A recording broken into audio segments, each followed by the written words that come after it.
You just talk about where do you feel this group is offensively going into the postseason? Do you feel pretty good about uh, where you are going in and just the continuity you have? Yeah, I feel great. Obviously, it's a great opportunity for us going into the playoffs. It's going to be slightly different type of ball game. Everybody on the field is going to know what's at stake. But I think, the offense has done a great job leading up to this moment, and we've definitely peaked at the right time. So I think it's a tremendous opportunity for us come Sunday. You've talked about this team having a different vibe going into the playoffs. How much different do you feel it? How do you feel, compared to last time in the playoffs, this team is more ready than they were before? You said I couldn't quite hear you. Said compared to the last time we went to the playoffs. Yeah, you've talked about this team having a different vibe and having the right pieces and being a special team. How different is this team compared to last time y'all won the playoffs? As Yeah, far as that vibe inside to make something happen. yeah, no, I understand. I think everybody on this team knows that no matter who lines up in front of us, we're capable of beating them. Obviously it's the NFL, so it could go either way. That's why you practice. That's why you want to be on your P's and Q's. That's why you want to be on top of everything. That's why Coach harps on the details. But as far as how our team is built and what we've been harping on since day one, um, we're very confident in our ability. And how can Mike McCarthy be a difference maker for you? He has a lot of playoff experience, won the Super Bowls. You guys don't have that. How can he impart some of his wisdom and experience and be a difference maker for you guys? Yeah, I mean, just what you just said. Experience is the best teacher. I don't know how many. I know I don't have a Super Bowl. I don't know how many people on this team has a Super Bowl. We got a couple coaches who've been to the Super Bowl, and as you just alluded to, Coach McCarthy has won, and so he has that experience with him, and he just imparts that wisdom on us. Telling us, hey, these are the teams that are successful. These are the characteristics of the teams that are successful, so forth and so on. So we just have to listen to them. Amari, I know you're not facing the 49ers offense, but just as a student of the game, how much have you watched Kyle Shanahan's offense through the years, what Debo does, and when you see that kind of versatility, what do you appreciate about that as a player? Yeah, I think he has a tremendous scheme, slightly different from what you usually see in the NFL. They like to get to the edge in the running game. He's pretty creative in getting his playmakers the ball. But at the same time, he has some tremendous playmakers over there. I think they lead the league in yards after catch. So you have a good combination over there between play callers and playmakers. But I'm fully confident in our defense's ability to stop that, just because of how our defense is built. And I know you've talked to us about how you feel like you can step up for this team in key situations like red zone and third down. You want to win first, but what do you want your role to be this week in the playoffs now that the stakes are even higher? Yeah, I mean, obviously, like you just said, the stakes are high. Yeah, I think everybody on the team is fully confident in their ability to go out there and make a play when the team needs them to make a play, and so that's what I want my role to be. When my name is called, whatever opportunity that's presented to me, I want to go out there and take full advantage of it. Mari, what's changed with the red zone here the last, I think, 3 games? You're 13 of 13 in the red zone, scoring touchdowns. What's changed for y'all? Um, I mean, we had some good. I think what I just alluded to. Everybody whose name has been called has stepped up to the plate and made that play when the play was needed to be made, and that's it. That's really all it comes down to. Whoever name is called on any given situation, you either go out there and beat your man or you don't. In the last, I think, 4 games of the season, the Niners have kind of been a high pressure team, one of the highest in the league, and you guys have done well against that the last 4 weeks. When they bring the pressure, how important is it to beat it, especially early in the game, so they don't get kind of on a roll?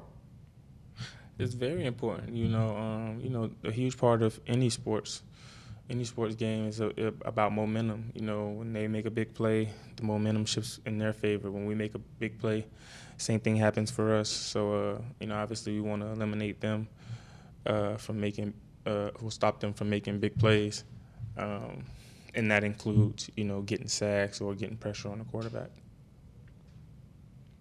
When you've watched them on film, how physical are their DBs against the opposing receivers? Yeah, I mean they have a good team overall on defense. They've been playing well. They got that front who's getting to the quarterback, and it helps out the defensive backs over there a lot. But as far as physicality, I mean they're NFL corners. They're a good group, and that's why we practice. We feel fully confident in our ability as wide receivers to go out there and take advantage of that matchup, no matter who we play. So that's what we're gonna try to do. Last week with us, you indicated that there were going to be some opportunities for you. That they were drawing off some plays that would give you some chances. You took advantage of those opportunities. What was the value of the start that you had to that game moving forward into the playoffs, both for you and for the offense? Yeah, I mean, as a offensive player who carries the ball, you always want to get the ball early and often just to get that momentum, that confidence that you need to carry you throughout the game. If your first catch or first opportunity to get the ball is late in the second or in the third quarter, you don't have any rhythm for real. But that's no excuse. At the end of the day, you still got to go out there and make that play. That's why you're a professional. That's why you get paid to play the game. But from experience, you can ask any offensive player. It's better when we get the ball in our hands early. And so, just like last week, I think I got the ball. I got the ball really early, and that was good for me. As a receiver, what about that is the case where if you go kind of that first, like you said, quarter or two without it, like what about the not being involved kind of throws you off or kind of makes the second half difficult or a challenge? Yeah, like I just said it. You don't really feel like you have any rhythm. So you kind of don't know what you'll do when you get the ball in your hands. But like I said before, we're professionals. That's why we practice. That's why we play the game. Because you never know what the situation may present. You just have to be ready for all the different type of situations. Amari, did you care at all about who you guys would be playing? Like, were you following closely, like who the potential first round matchup could be for you guys? I wasn't really following it closely. Nah, I was just waiting like everybody else, I guess, to see who we would play, because I knew we would have enough time to prepare for whoever the team was. I mean, at the end of the day, we want to keep winning. So we're going to have to see everybody anyways. We're going to have to wipe through, a whole bunch of different teams to get to where we want to get to. So it don't really matter. So there's a belief on the outside that this ended up being a bad matchup for you guys, that this isn't a good, if you look at what they do and what you guys do, a lot of people think that it's not a great matchup because of the way they run the ball, the way they defend the run. How do you look at the matchup as a whole? Don't really matter what outsiders say. I mean, at the end of the day, it's why the game is played. If the game was won by what people believe will happen, then why even play the game? Like I said before, at the end of the day, to accomplish what we want to accomplish, we're going to have to play every team anyways, unless we're hoping that a team loses. Like, who does that? So, nah, man, we just going to go out there and play our game. And that's why we practice so hard. That's why we prepare so hard, so that we can go out there and beat anybody. Jordan, why don't you go ahead? Amari, I don't know if you saw him. We were talking to Mike McCarthy last week. He was mentioning you and said that he loves when the crowd goes wild and says the whole "coo" thing kind of did it for us, which we weren't expecting. When you're in the game, do you hear that? And if so, how does it affect you? Yeah, I mean, I hear it sometimes. I don't always hear it. But now I kind of, because I've been hearing it since Alabama, since I was at Alabama, so I kind of expect it after I catch the ball. So I hear it more now than I used to, but I didn't always used to hear it after I made the play. We'll probably finish up here with Michael. Will McClay, the personnel executive for you guys, received a contract extension. I was curious. I didn't know how much direct interaction you've had with him, but obviously he's a big part of things. Just what's your level of regard and just familiarity with the work that he does there?